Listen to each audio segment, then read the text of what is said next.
Thank you for being here. Do you have anything that you'd like for us to pray for? Not offhand, okay. All right, let's pray. Lord God, we do thank you and praise you for the opportunity to be a community as your church. And so, God, we ask your blessing, your presence. We ask that you would use our speaker to speak to our hearts this night. Give us, Lord, your inspiration, for we ask it in Jesus' name. Amen. Thank you. I'm so excited to be here with y'all. So I'm going to kind of maybe breeze through some slides. My topic's kind of a couple of different areas, but it's tied together with the idea of vulnerability, and I want to think on that a bit with you together, and then hopefully there'll be lots of time at the end, and I would love it if you would interact with me, ask questions, even challenge me. I'm okay with that too, because I just like to think together with people. It's one of my favorite activities, is to put heads and minds together and think Christianly about some of these things. It lights me up. So I would really love if y'all would interact with me. And so even if I say something and you're not quite sure, or you have a thought, you're welcome to raise your hand, and even in the middle of it. It won't derail me. I like the back and forth. So that would be great. But I wanted to talk about vulnerability, anxiety, and grief. When I came last time, I talked a lot about anxiety, specifically how to help kiddos and teens with anxiety.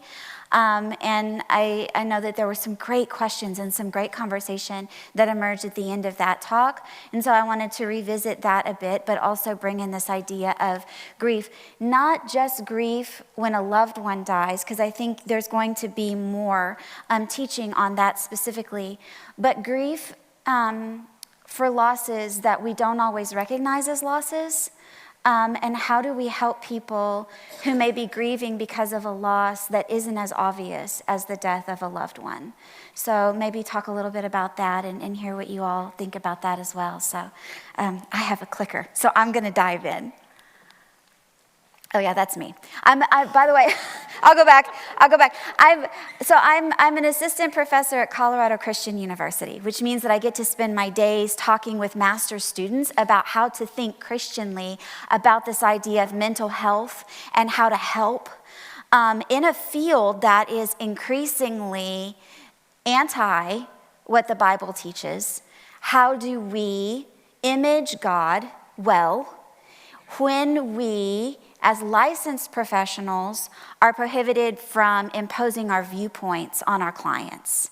So how do we bring the Lord, or bring our awareness that he's already in the room with us to our work with our clients? And how do we spend our time with our clients imaging him even when they may never know that that's what we're about?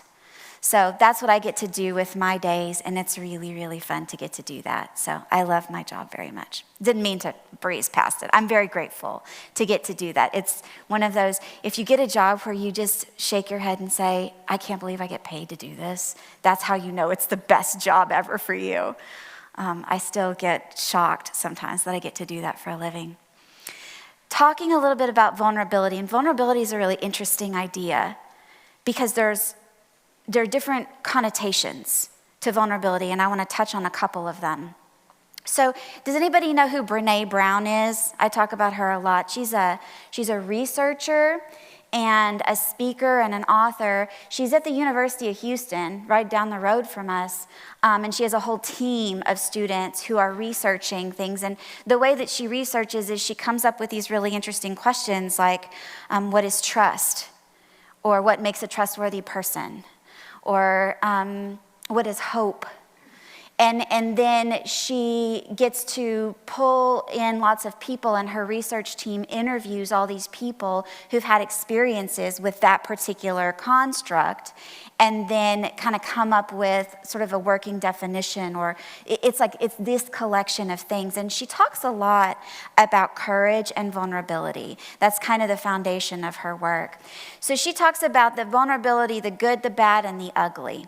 When we talk about being vulnerable, there's a lot of good that comes out of the choice, the courageous choice to be vulnerable, to if I have a wall up of defensiveness because of what I've been through and what I've survived, that I would choose to maybe not like totally tear down my wall right away, but even just pull some of the stones away and let myself be known a little bit and let others in and know them a little more deeply, like that's a courageous choice. She talked about that, and there's a lot of good that comes out of that.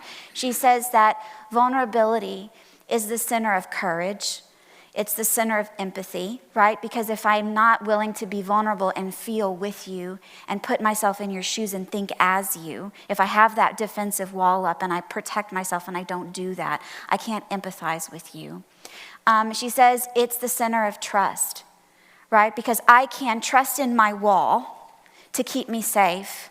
But if I choose vulnerability, if I choose to sort of expose some things about myself that make me feel a little vulnerable, then I give the opportunity for trust to be built if that other person can hold that well and care for me in that and even accept me even in my flaws.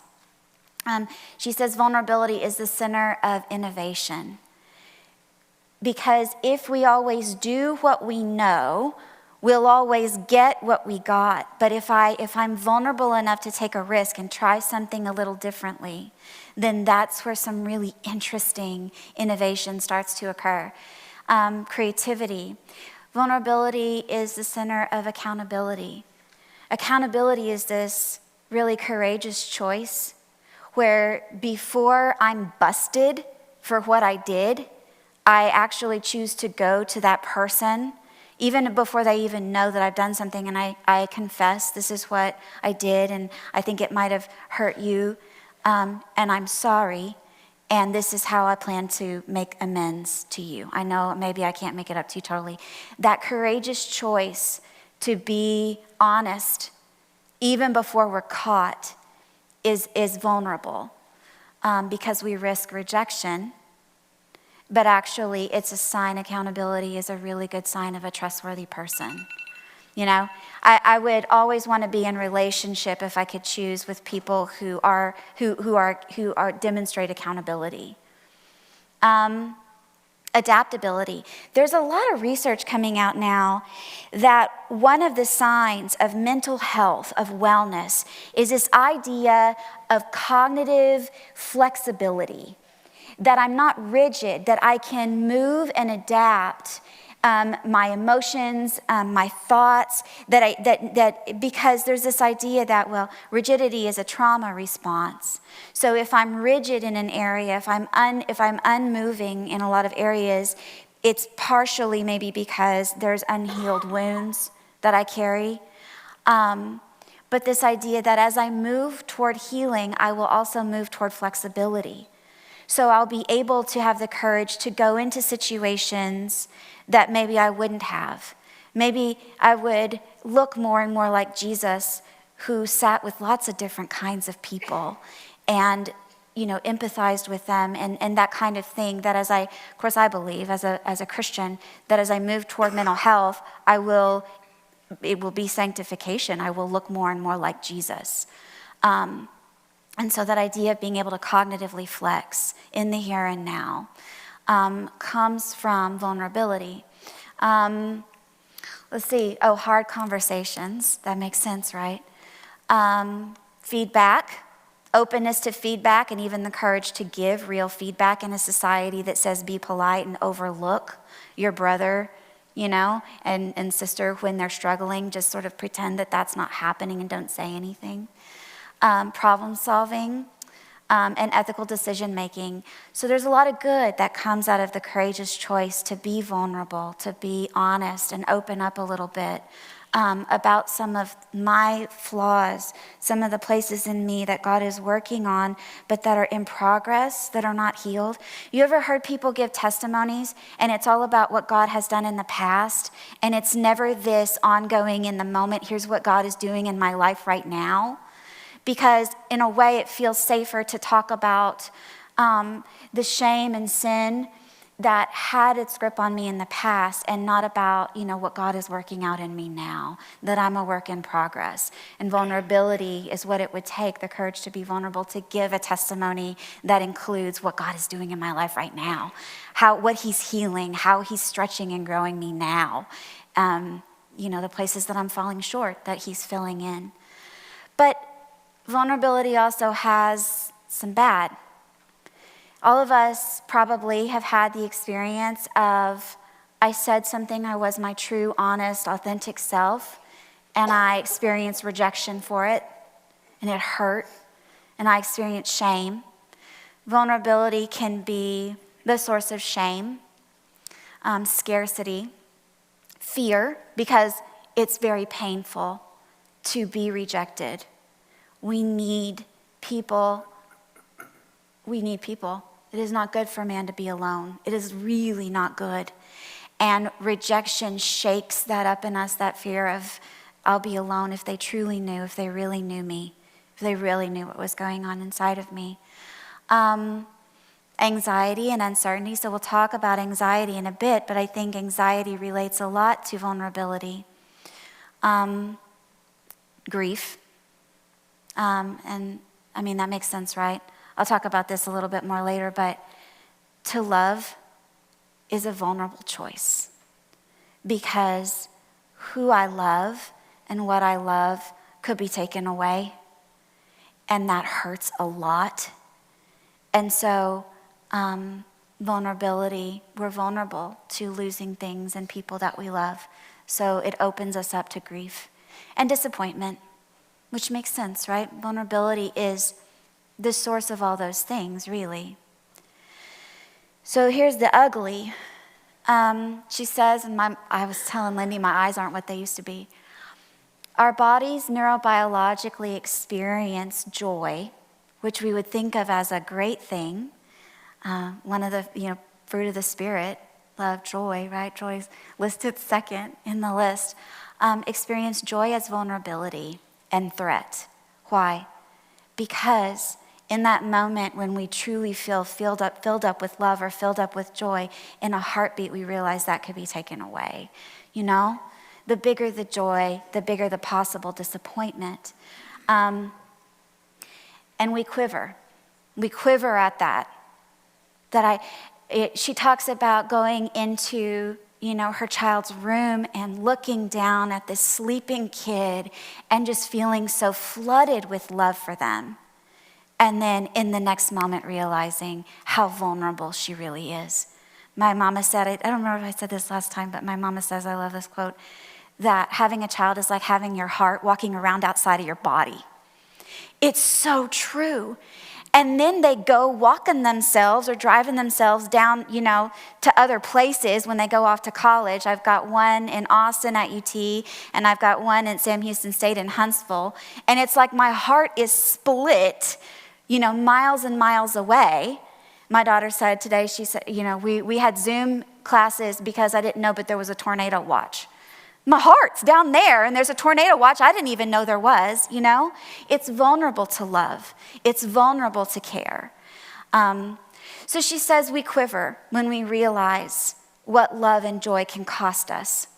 And she says some of us use that quiver as a warning sign to start thinking about terrible things, which makes sense. Here come those what ifs. What if this happened? What if that happened? And that worry can be very consuming. And that's what anxiety, is birthed out of, sort of, is the worry.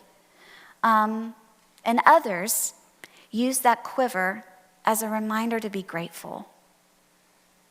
And in there is sort of a hint to what we could do, right? I have a choice in that moment whether I realize it or not. When I realize how vulnerable I am because these beings that I love so much are, spread out, miles apart from me, I could live in fear and quiver at the what ifs and let them consume me, and they could. I could go down that road. That wouldn't even be that hard to do. Almost just as easy as breathing. I could walk down that path of what ifs and fear and worry and anxiety. Or I could be so grateful for the love that exists today, even though I know I have no guarantee that these people will be here tomorrow. It's a scary thing, but there's a courage in that choice to be grateful, to recognize what a gift joy and love are, and the people, right? even though loving makes us vulnerable. She says no vulnerability, no innovation, no creativity.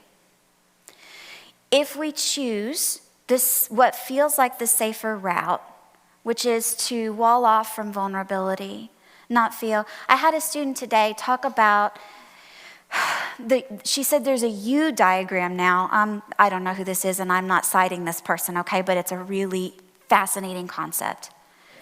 She said, Christians like to talk about Friday, Good Friday. We like to talk about Sunday, Jesus' resurrection. But what a lot of we Christians, and I think it's a pretty human thing, would like to do is, we'd like to, if you picture Friday and Sunday as two sort of, cliffs, and then Saturday's a valley, we sure would like to tightrope walk across the valley and never go into Saturday. We sure would like to wall off from vulnerability of thinking how dark it was on Saturday when everyone who knew and loved Jesus was questioning everything that he had said because it wasn't looking like what they thought it was going to look like at all. And the person that they had put their trust in and had loved deeply and had followed and had learned from, the person who had brought life and healing and hope into the world and acceptance, he was gone. He was dead in a tomb, and it was dark on Saturday. And we as Christians sure would like to tightrope from Friday to Sunday, but it's a vulnerable and courageous choice to go into Saturday and really spend some time thinking what that is like. Because the truth is, there are a lot of hurting people in the world who are sort of in a Saturday of their souls.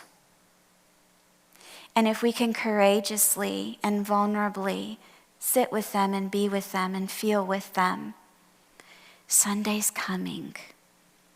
It's hard to see it when you're in the middle of Saturday, but there is hope. He has a name. It's Jesus.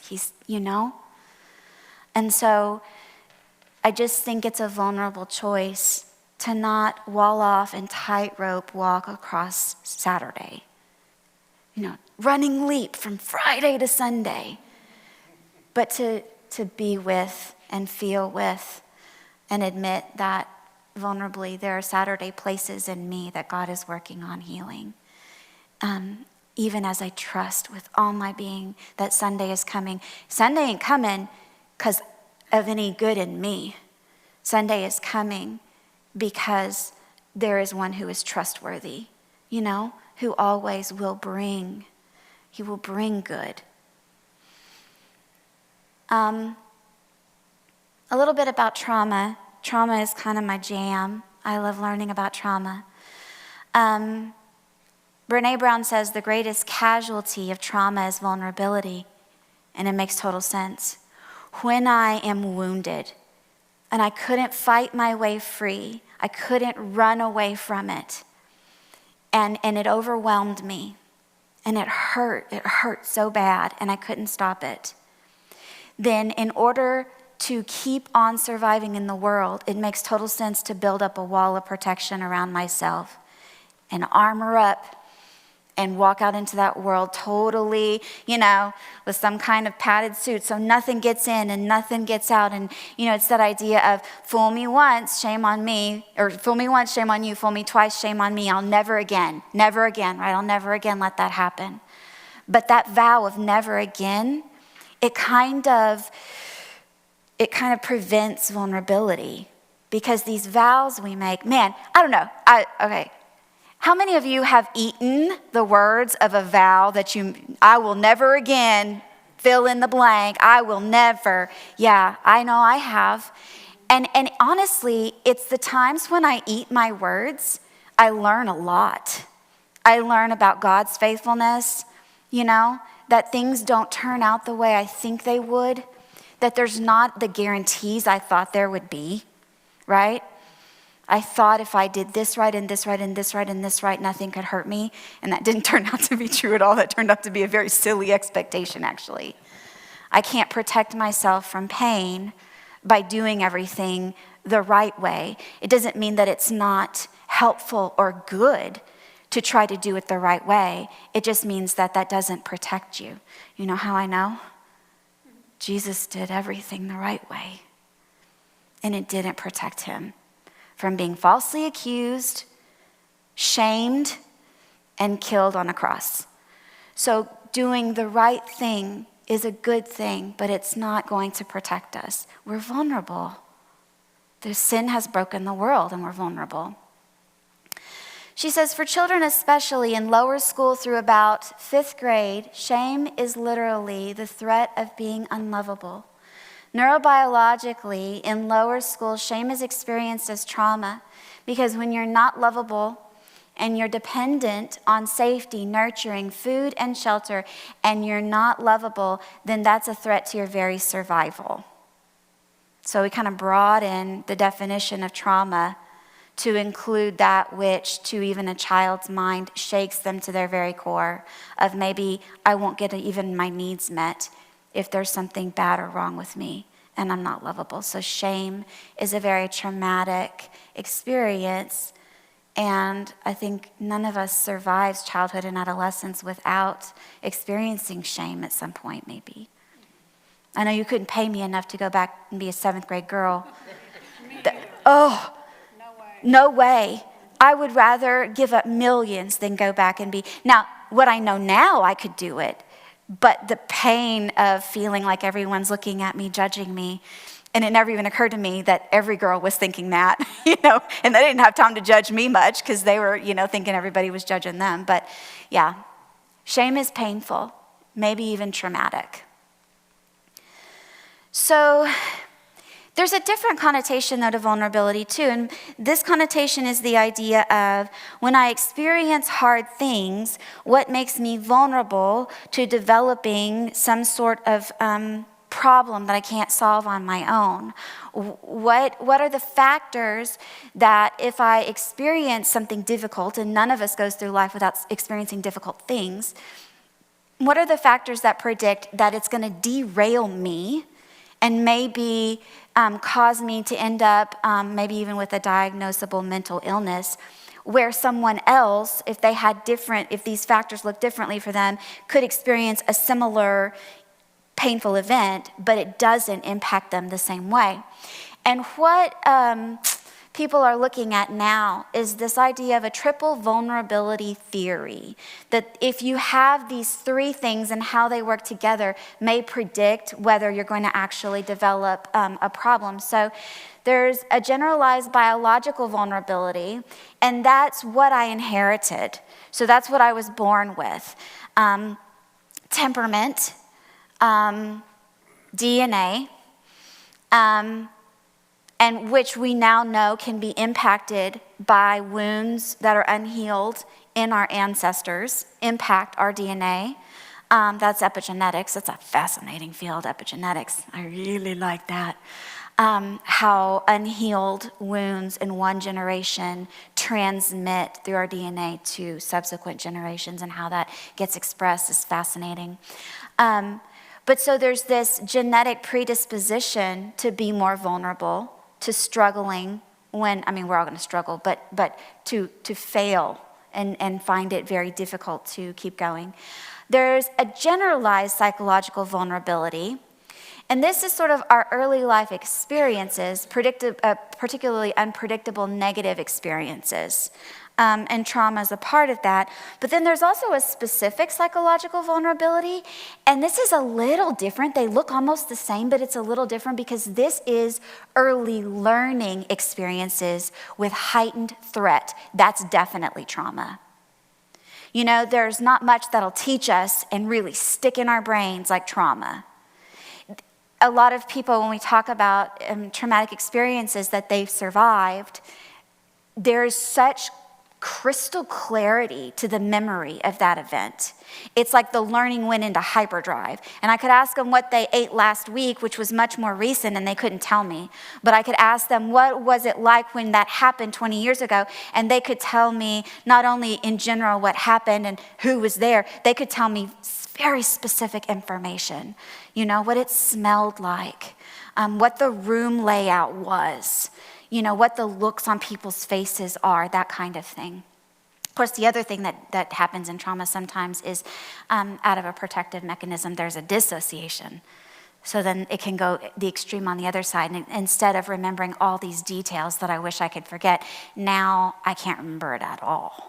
And my brain is protecting me from remembering it. But these early learning experiences with heightened threat as a component, man, they stick in our brains. And when a person has that sort of, I don't know, would you use the word trifecta?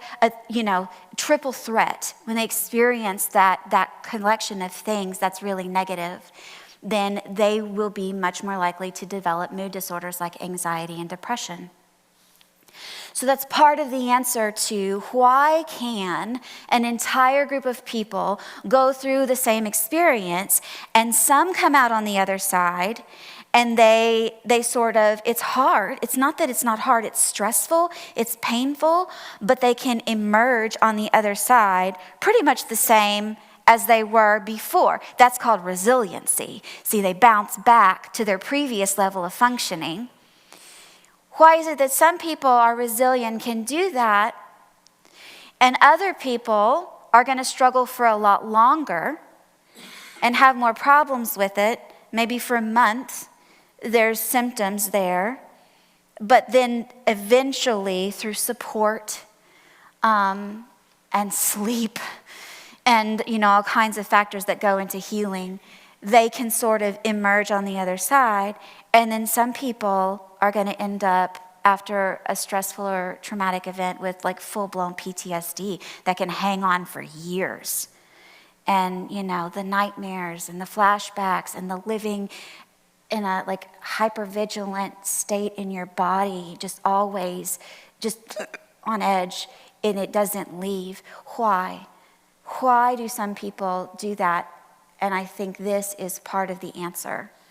So that makes me think, since 2 out of the 3 of those are a lot about childhood, how important it is to help our children to feel connected. That's a cool ringtone. I like that.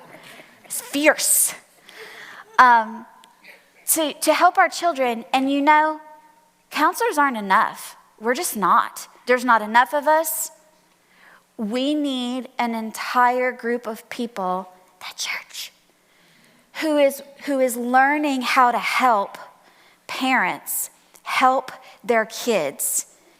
And so that's I'm excited about that idea, about the opportunity to get to talk to y'all partially because of that. Because if I can equip y'all to help parents help their kids, then look, those 2 bottom circles, 2/3 of this is going to be helped, if that makes any sense.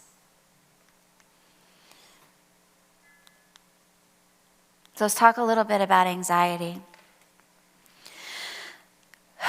So if we've got someone from teeny tiny all the way up who is struggling with anxiety, there are certain things we can help them with. We can help them challenge their negative self-talk. Remember how I said, Brene Brown said it better, right? This idea that when I realize my own vulnerability, there's 2 paths I could go down. I could go down the path of anxiety, of worry about the what ifs, because man, that's a real thing.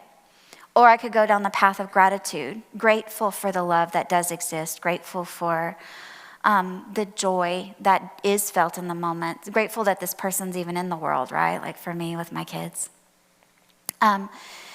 We can challenge that negative self-talk, work on the what ifs and that kind of thing. We can strengthen distress tolerance. A lot of times survivors of trauma feel like, I can't stand this. I can't handle this. I can't handle big feelings. And so they wall off not only from others, but from their own feelings because they just don't feel they can tolerate them. And so we can work on helping with that. And we can facilitate emotional recognition and regulation. This is something y'all can help with.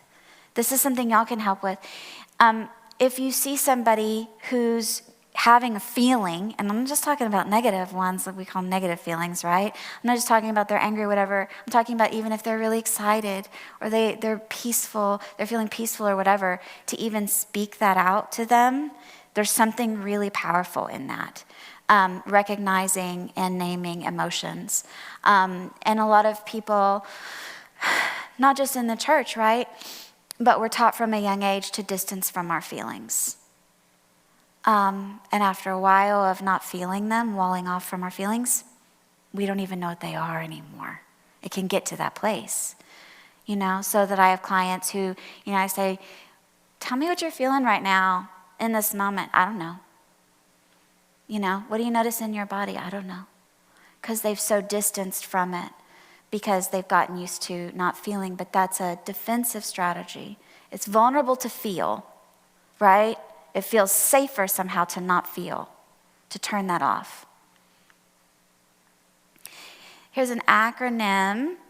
This comes from DBT, that there are different ways that people can learn to regulate their big feelings. Activities. We were just talking a little bit before about exposing kids and teens to activities that get them outside their own heads and into this idea of helping others. So huge. It's so huge. Because then there's this tribe of people all working together to bring some good for somebody else.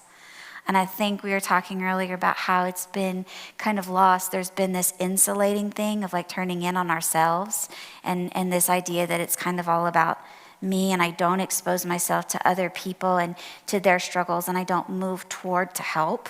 And so I don't know how, because I haven't learned that through experience.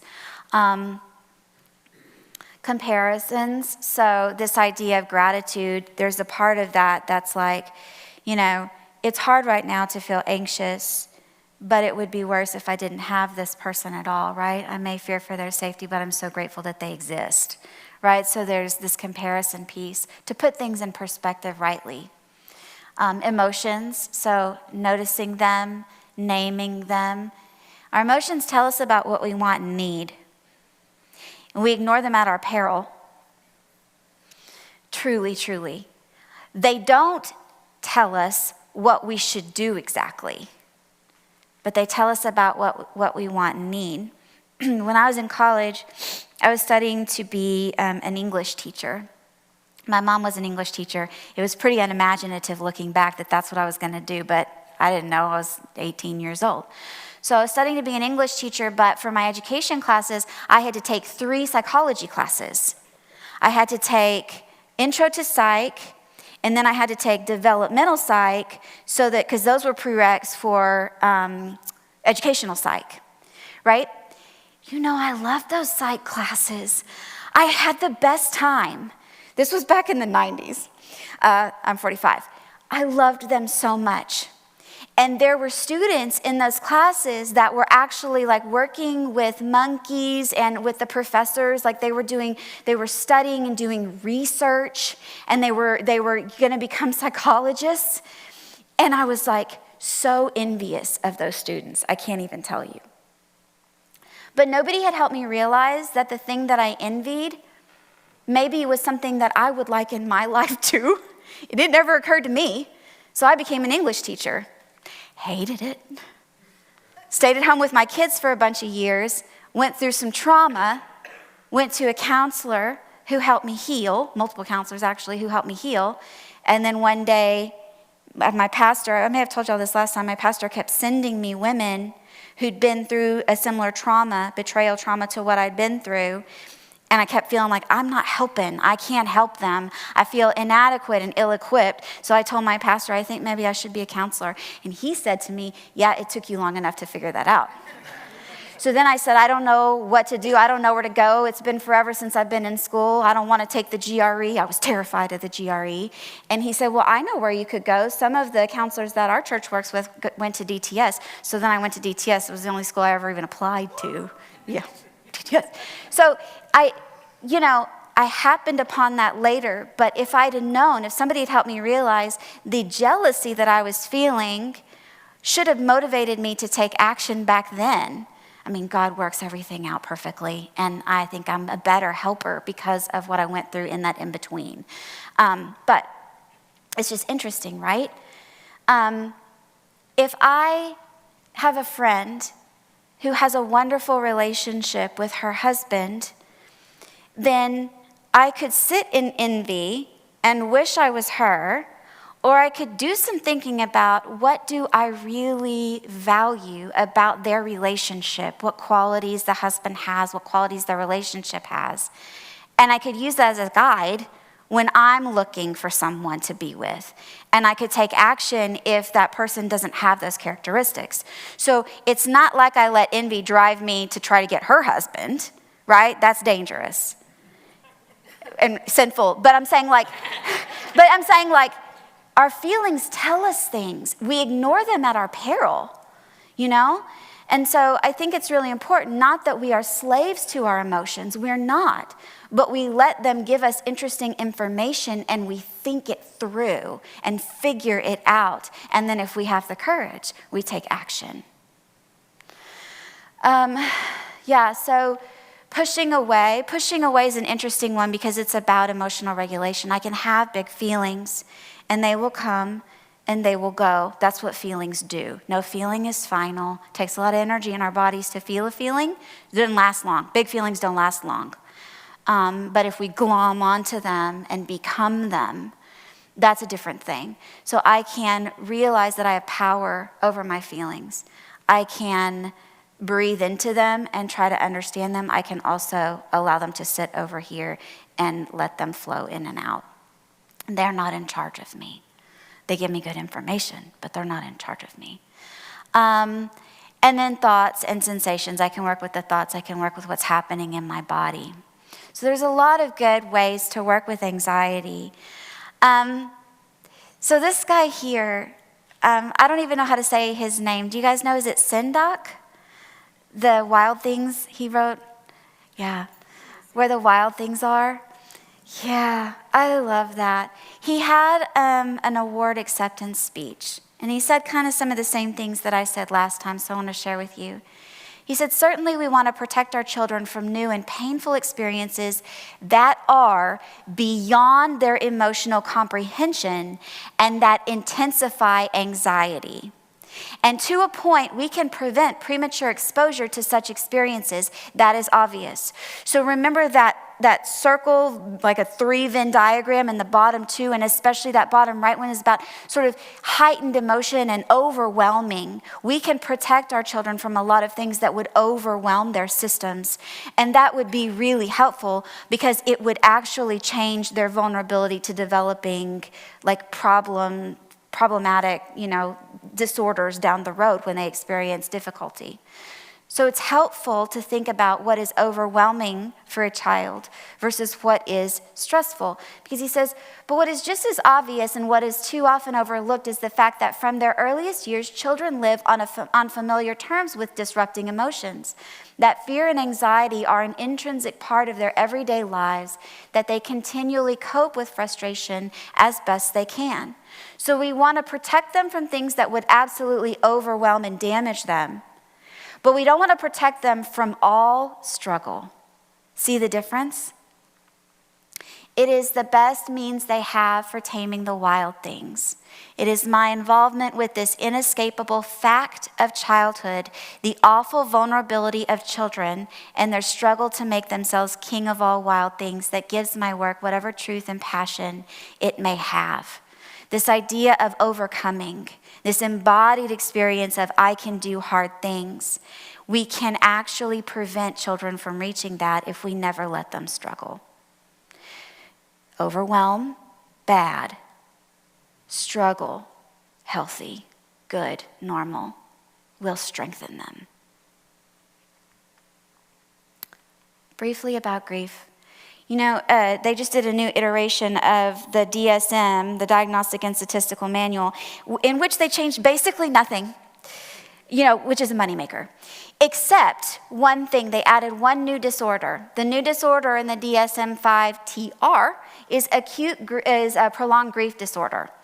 The idea is not that grief is bad or wrong, that it is disordered in any way to grieve. It's not.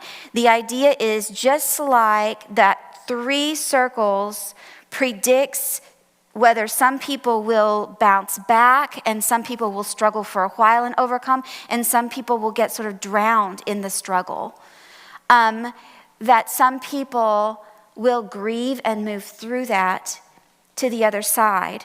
And some people will get stuck in it, and they will be drowning in grief without a way to move past for years and years and years. And so this is the idea that those who are stuck in it and can't progress, that maybe there's something that we can do to help. So acute grief stays distressing and disabling beyond 12 months following bereavement. Grief is normal, a part of the human experience. Grief is what happens when we care for another person. Caring makes us vulnerable, because then the things that we love, the people that we love, we can lose. And so grief is normal, but there is this idea that there is grief beyond, and that probably what research is going to show is the same predictors for developing depression and anxiety would probably be the same predictors, those three things that would predict where a person gets stuck in grief and can't move through. And they're going to put 12 months because they're researchers, but for each person it looks different. But have you known someone who seemed stuck? They couldn't move forward. And it was just years upon years upon years of being stuck in the sadness and stuck in the grief. And there seemed to be no way out for them. So one way to help with identifying the root cause of grief and suffering is something called clustering. Because a lot of times we say, these things are grief-worthy, these things are not grief-worthy. And I've been asked to talk a little bit maybe about that and to talk about adjusting when we've had losses. And so we need to gain a new perspective of the cumulative nature of a person's loss history. In other words, usually when there's one loss, there's a whole bunch of other losses that go along with it that often go unnamed and unexplored and unexpressed. And, but that doesn't mean that there's not a cumulative weight because of all those losses. And then identify what's called secondary losses, which are the ones that sometimes are like poo-pooed and dismissed because, you should be grieving this, you shouldn't be grieving this kind of thing. This is acceptable to grieve, this is not acceptable to grieve. So the way clustering works, you may have done this in school, like as a pre-writing technique. You start with the most recent or the primary loss, the one that people think you should be grieving for. And you put that in the middle and you draw a circle around it. And then you start helping the person think through what else they might have lost and naming the losses. And they might spider web out. There might be other connected losses that go with that primary loss, and then even spider webbing out further to some losses that get kind of discounted, ignored, overlooked. So I'll walk you through what this might look like when you're helping someone. You've got a preteen young man whose mother died. That's the primary identified loss. That's maybe why he got brought into counseling, because he is grieving his mother's death. Now, with the death of his mother, what might be some other losses that he would experience? What do you guys think? What else could happen when a parent dies? What other losses might happen? Loneliness. So the loss of connection with someone. Yes, what else? Financial stability. You've maybe cut, the income in half. Yes. And now the other parent is not only has to be sole breadwinner, but also sole caretaker. So it puts a huge financial strain. Yes. What else? If they're in sports or some kind of activity, that might get stopped. That's exactly. Yes. The things they used to do, the life they had before, their activities, which honestly, to a preteen boy can be huge. That's where your tribe is. That's where you get your energy out. That's where you work as a team. There's so much in that kind of thing that gets lost too. Any other ideas? Yes? The food that mom used to fix, that there was joy in it, but there was also familiarity, right? And now all of a sudden that's gone. No, that's huge. Yes? Just that freedom, if there's siblings that they end up having to take care of, or, is the other parent now having to do both things, is homeless because they're So you're talking about like a loss of childhood in a way, because if he's the oldest, now he's the caretaker for the younger sibs. If he's younger, now it's like big brother or big sister is acting like a parent. There's a loss of childhood in it, the ability to just be a kid, which of course also goes along with, how when you're little, it just doesn't even occur to you that awful things can happen. And that's a huge loss too. You never again can live in a world where you believe bad things don't happen anymore. So many losses. I mean, we could go on and on and on, right? So for this kiddo, because mom died, dad decided, I can't do this parenting thing alone. So dad moved to be closer to his parents and to more family. So they moved across the country. And the move changed schools, and he lost karate, which he was doing and loving. He was working his way to black belt. Now that's gone. He doesn't know these people. Maybe there's a karate place in the new town. They do it differently. It's not the same. And his best friend, he's far away now from his best friend. Now here's where it gets really interesting. Developmentally, while he of course is struggling with the loss of his mother, what he may not be able to talk about is how much it hurts to have lost his best buddy. You know what I mean? Really and truly, it's like that's kind of not acceptable because you lost your mom. So do you see what I'm saying? So we can help people by this clustering thing of just sitting with them and talking about the losses they experienced and validating that if it hurts you, it was a loss to you. You know what I mean? And that's one way to help people who are grieving. I know that with 2020, there was vulnerability that happened that a lot of us didn't realize, right? We thought we lived in a world where everything felt predictable and safe, and it felt like we were all kind of on the same page to some degree, maybe. And now it feels like everything has shifted. There are such extreme beliefs and opinions and preferences, and it feels like things are getting more and more polarized. And at the same time, there's this loss of connection that's happened. That's very interesting. I never did telehealth before 2020, but now I do telehealth a lot, and I miss being in the same room.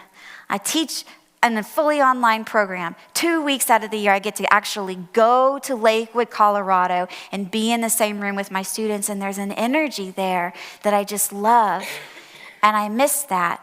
I love my students, and I love my job, but I do miss that energy of being truly in the same space with someone else, with them in that way. There have been losses that have happened. And so we'll see people do the same thing I said. Everyone will experience a similar loss, or you've got this group of people that have experienced a similar loss, and some will bounce back, and some will struggle for a while and overcome, and some will get sort of just lost in the pain of the loss and the grief and not know how to get out. So you guys can be helpers in that. Can be a Band-Aid. A Band-Aid is an interesting thing because, or a splint, right? It's not actually what heals you, right? You put a Band-Aid on, unless I guess it has medicine in it, I don't know. But you slap a Band-Aid on a wound, the Band-Aid doesn't heal. But it does something, it covers, it protects from further pain. A splint doesn't heal you. It's just a straight thing. But it provides support while you're healing. And I think of that, that we can be a Band-Aid or a splint for people, that God brings the healing. Come on, but we can be a Band-Aid, we can be a splint. But in order to be a good Band-Aid or a good splint, we have to be working toward our own healing, and that includes vulnerability. Bad news. To heal, we have to admit that there are places in us that need healing. We have to seek out healing and help, humble ourselves, take risks, to get healed, because it's that stewardess idea. You know, what do they say when you get on a plane? If you're paying attention. After all this time, unless they're funny, I don't pay attention anymore. But you know what they say. They say, if you need the oxygen mask and you've got a small child, what are you supposed to do? Put it on yourself first. Why? If you're unconscious, you can't do anything. You can't help anybody else. And so it's not this idea that I have to be totally healed and whole. Who of us is totally healed and whole? We are all works in progress. The Lord is working out our sanctification in us, but that we would be moving toward that growth and healing so that we would be good Band-Aids, good splints who can support people well. It's really important. How do we help? We attune. It's vulnerable. We attune so when someone is hurting, instead of walling off our feelings or trying to feel like a good Christian would take a flying leap from Friday to Sunday, we're willing to sit and be with, feel with, not trying to change their feelings, not trying to make them feel ashamed of their feelings or if they shouldn't feel that way, but just being with right where they are and just bringing that caring love that Jesus brought. I think about when the woman caught in adultery and she's down on the ground and he's bent down, and the look that must have passed between them, a look of acceptance, Is anybody left? No, where are your accusers? I don't condemn you either. There's this connection. So we attune. But in order to attune, we got to check what's going on inside of us, learn about our own feelings. We can assess the situation. Guide your child or whoever's hurting, their attention to what's going on inside of them. Slow down. Follow their pace. Don't try to rush them through the process. Validate what's going on with them, their physical responses, if they've experienced something painful, emotionally painful too, right? And trust in people's innate ability to heal, because God is moving them toward that direction. And we can trust in that. We can trust Him. He is trustworthy. Encourage people to rest and attend to their emotional responses. As I'm finishing up, I've been thinking a lot about this idea of vulnerability and how Jesus modeled that so beautifully. A lot about it. I'm not there yet. Things are unformed. But I think about his choice to be vulnerable, his courageous choice to be vulnerable, that he could have walled off, he could have prevented it. He was pierced for our transgressions. He was crushed for our iniquities. Upon him was the chastisement that brought us peace, and with his wounds we are healed. There's something very powerful that happens when we choose vulnerability, that we are following in his footsteps. And I think there's something very meaningful in that. In this world, we're going to have trouble. We can choose rigidity, walling off, or we can choose vulnerability. And I want to do what he did. I want to make the choice he made. We do not have a high priest, this is my favorite. We do not have a high priest who cannot sympathize with our weaknesses, but one who has been tempted in all things as we are, yet without sin. I have that twice. I guess I really love it. I do really love it. There's something to this idea that if I choose vulnerability, he chose it first, and he understands. He understands grief. He understands anxiety. And he made the courageous choice for vulnerability, which scared him so much that he was in the garden, and all alone. Everybody fell asleep. And there he is. He asked them to stay up, and he was all alone. Really traumatic. But because of his great love, he chose vulnerability.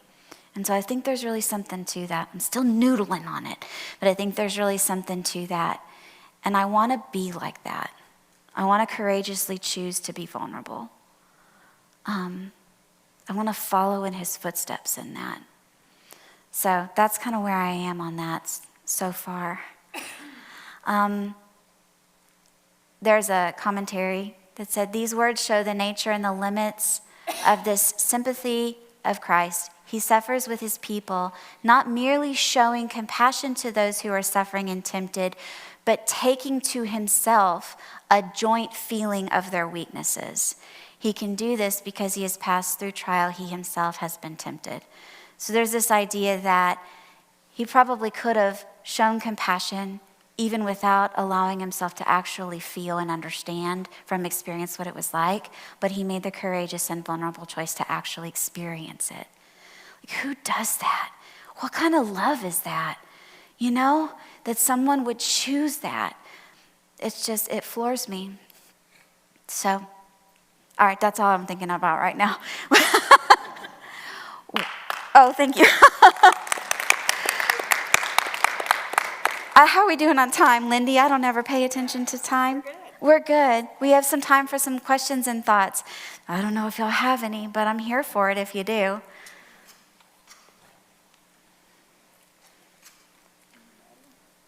What are y'all thinking? What stands out to you? Yeah.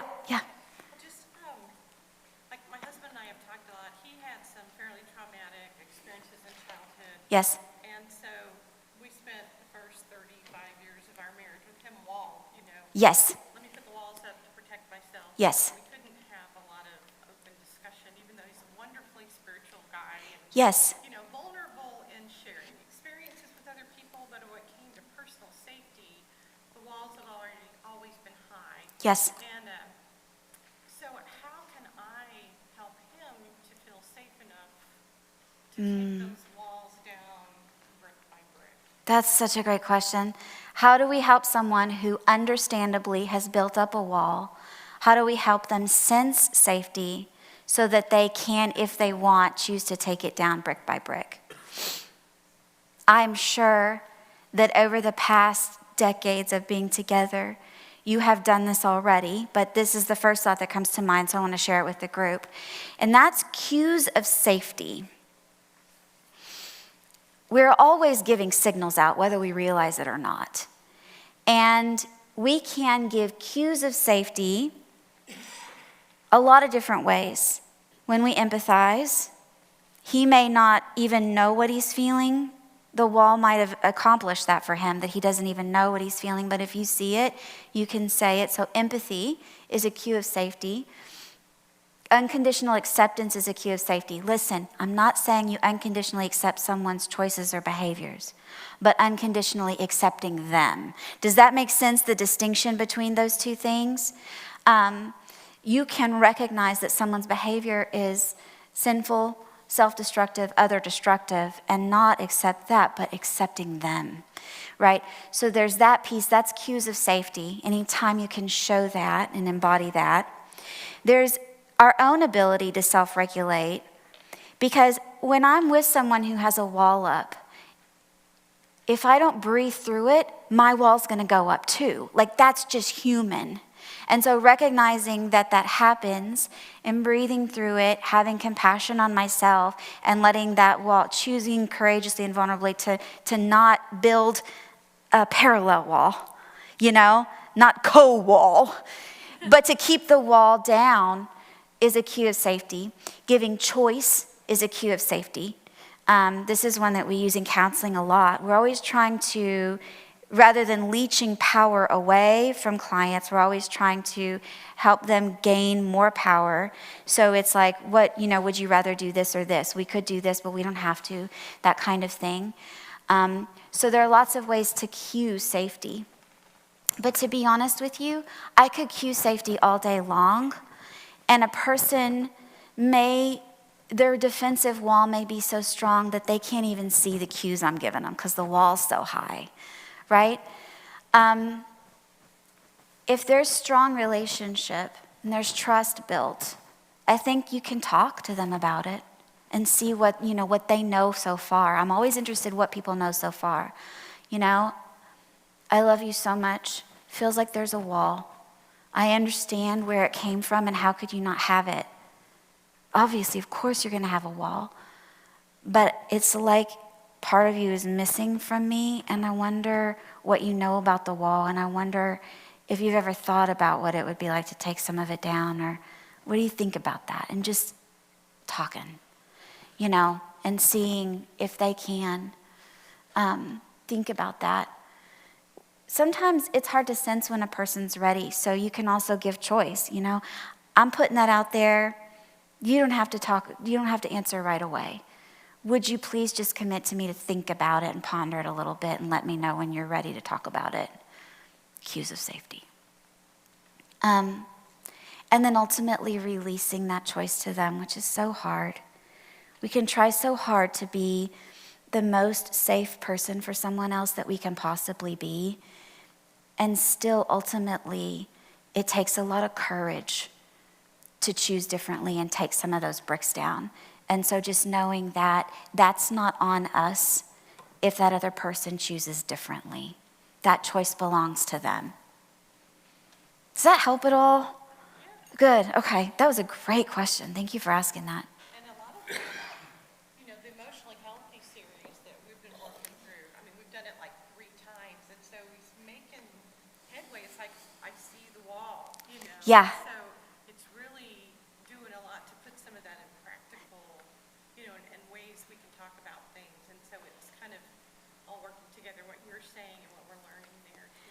I'm glad it's working together. I think that's so great that there's opportunities, because I think just as living life, we just miss them, right? We communicate about stuff like who's going to pick up the kids and what we're going to have for dinner and, what show are we going to watch. But it doesn't feel like there's always, I don't know that we even recognize or take opportunities to sit down and talk, like really talk. And so an environment where we're both learning together, it's such a great opportunity for that kind of thing. It just wouldn't naturally happen a lot of times, I think, without it. So I'm grateful that y'all are doing that and that it's helping some. What other thoughts? What stands out to y'all in all of this that I said or that even you're thinking about?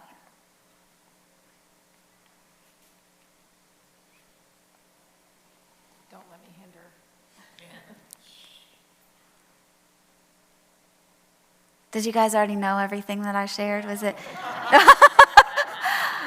I don't know. You guys are doing really cool series here. I don't know what y'all are learning. No, you've got to come back again. Come back again? Yeah. You tell me what you want me to talk on and I'll do my best. I just really appreciate the way that I can tell y'all apply what I'm saying to people you're thinking of, situations you know of, people you'd like to help, your own life and your own experiences. Right, because it'd be easy to learn about something without vulnerably applying it to self and people we care about. So I can tell that y'all do that. So thank you for that. Yes? I'm not sure how to phrase this well, but how would you approach someone who, it's not like, there's a wall. Yeah. It's like there's just something that they need to admit about themselves, but it's like they're so scared of that it's like they won't even acknowledge Yeah. that it's true. It's almost like they go with reality. Yes. Yeah. Because the polite thing to do would be to not. But that's not the most loving thing to do. There's a difference between what is polite and what is most caring. And so we've all got blind spots. I tell you what mine are, but I don't know because they're my blind spots.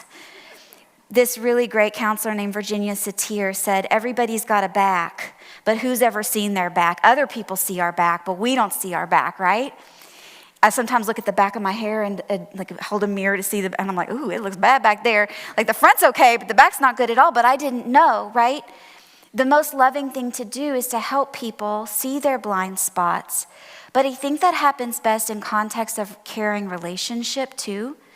I've been slapped by feedback by somebody that didn't even know me, and it was very painful. And I've been given really difficult to receive feedback by people that I knew were for me and it was life-changing. So I think that we build relationship first, if at all possible, so that the feedback about what they're not seeing happens in context of, I really do believe this person is for me and has my best interest at heart. And once that is something that is truly demonstrated, not just said, right? I could walk up to a complete stranger and said, hey, in Christian love, and then slap some feedback on them, and I don't know them. Do you see what I'm saying? And that can be very wounding. And so to really build relationship first, and then to let them know, to courageously let them know, this is what I see, and I think it's holding you back.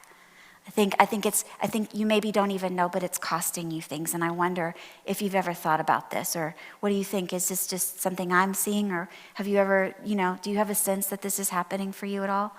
And when it's done in the context of real relationship, caring relationship, it can be life-changing. There's this thing called the Johari window. And the idea is that there's 4 panes, like a window. I wish I had a picture of it. But picture a window with 4 panes in it, right?